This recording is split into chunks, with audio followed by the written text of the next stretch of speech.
رضوی صاحب آپ کے خلیفہ ہیں، کہتے ہیں اعلیٰ حضرت کی زندگی بڑی مصروف زندگی تھی، بڑی مصروف، ٹائم ہی نہیں ہوتا، لیکن ایک چھوٹا سا بچہ حاضر خدمت ہوا، چھوٹا بچہ، یہ بھی میرے اعلیٰ حضرت کی فکر ہے، اس کو بھی عام کرنا۔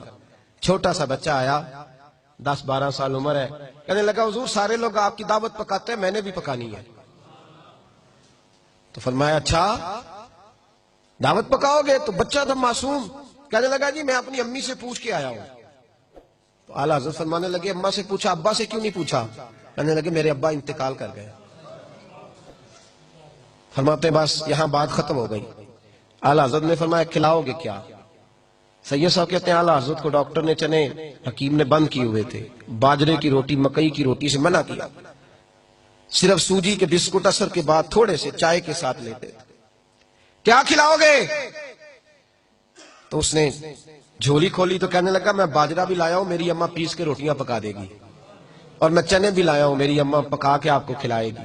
فرماتے ہیں دنیا ان سے ٹائم لیتی تھی، لیکن بریلی کے امام اس یتیم سے کہنے لگے تو پھر کب ٹائم دیتا ہے کہ ہم تیری دعوت کھا لیں؟ کب ٹائم دیتا ہے؟ کہنے لگا جی میں کل تو میں مصروف ہوں، پرسوں بھی، تو آج ہی زور کے وقت نہیں آ جاتے آپ؟ آج نہیں آ جاتے؟ فرمایا آج ہی آ جائیں گے۔ اور وہ جانے لگا تو کہنے لگے اگر تو اجازت دے تو سید ایوب علی کو بھی ساتھ لے آؤں۔ کہ لے آئیے گا۔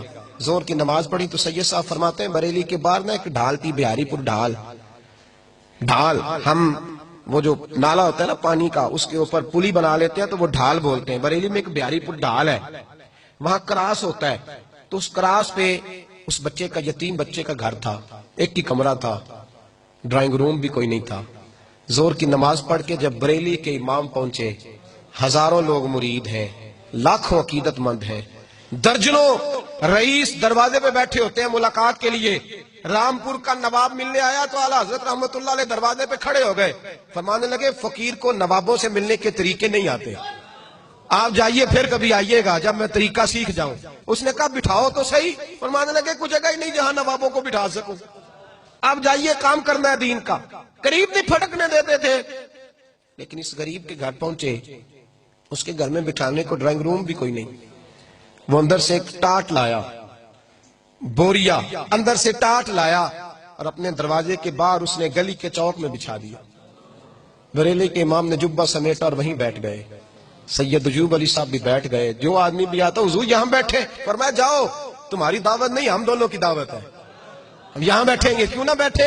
یہ نظریہ تھا بھائی، یہ فقیری یہ ہمیں دے کر گئے، وہ سوچ جاؤ کہ تمہاری دعوت ہے تو ہماری دعوت ہے۔ اعلیٰ حضرت رحمت اللہ تعالی علیہ وہیں بیٹھے، اس نے اندر سے کھانا لا کے باہر دیا۔ اس ٹاٹ پہ بیٹھ کے سید صاحب کہتے ہیں میرا خیال تھا کوئی ایک لقمہ چکھ لیں، آپ کی طبیعت بڑی علیل ہے۔ فاضل بریلوی نے 1.5 روٹی کھائی، پوری 1.5 روٹی کھائی، اور کھانا کھا کر کے جب اٹھے تو کہنے لگے بیٹے اماں سے پوچھ لو ہمیں اجازت مل جائے گی؟ ٹھہر یہ پوچھ کے آتا ہوں۔ کہا میری امی کہتی ہے جائیے۔ کہتے جب اٹھے تو میں نے کہا حضور آپ کی طبیعت بگڑ جائے گی، کیوں کھایا آپ نے؟ کہتے ہیں یہ لفظ میں نے کہے تو اعلیٰ حضرت کی آنکھوں میں آنسو ٹپک پڑے، فرمانے لگے ایوب علی تو نے وہ حدیث نہیں پڑھی؟ میرے رسول پاک نے فرمایا جو یتیم سے پیار کرے، یتیم کے سر پہ ہاتھ رکھے، فرمایا میں، نبی کریم نے فرمایا میں اور یتیم کو راضی کرنے والا اس طرح جڑ کے جنت میں جائیں گے جیسے میری 2 انگلیاں جڑی ہوئی ہیں۔ فرمایا اس کو راضی نہ کرتا، خدمت نہ کرتا اس کی؟ غریب پروری ہمیں سکھائی ہمارے امام نے، شریعت پر چلنا سکھایا، رسول اللہ سے پیار کرنا۔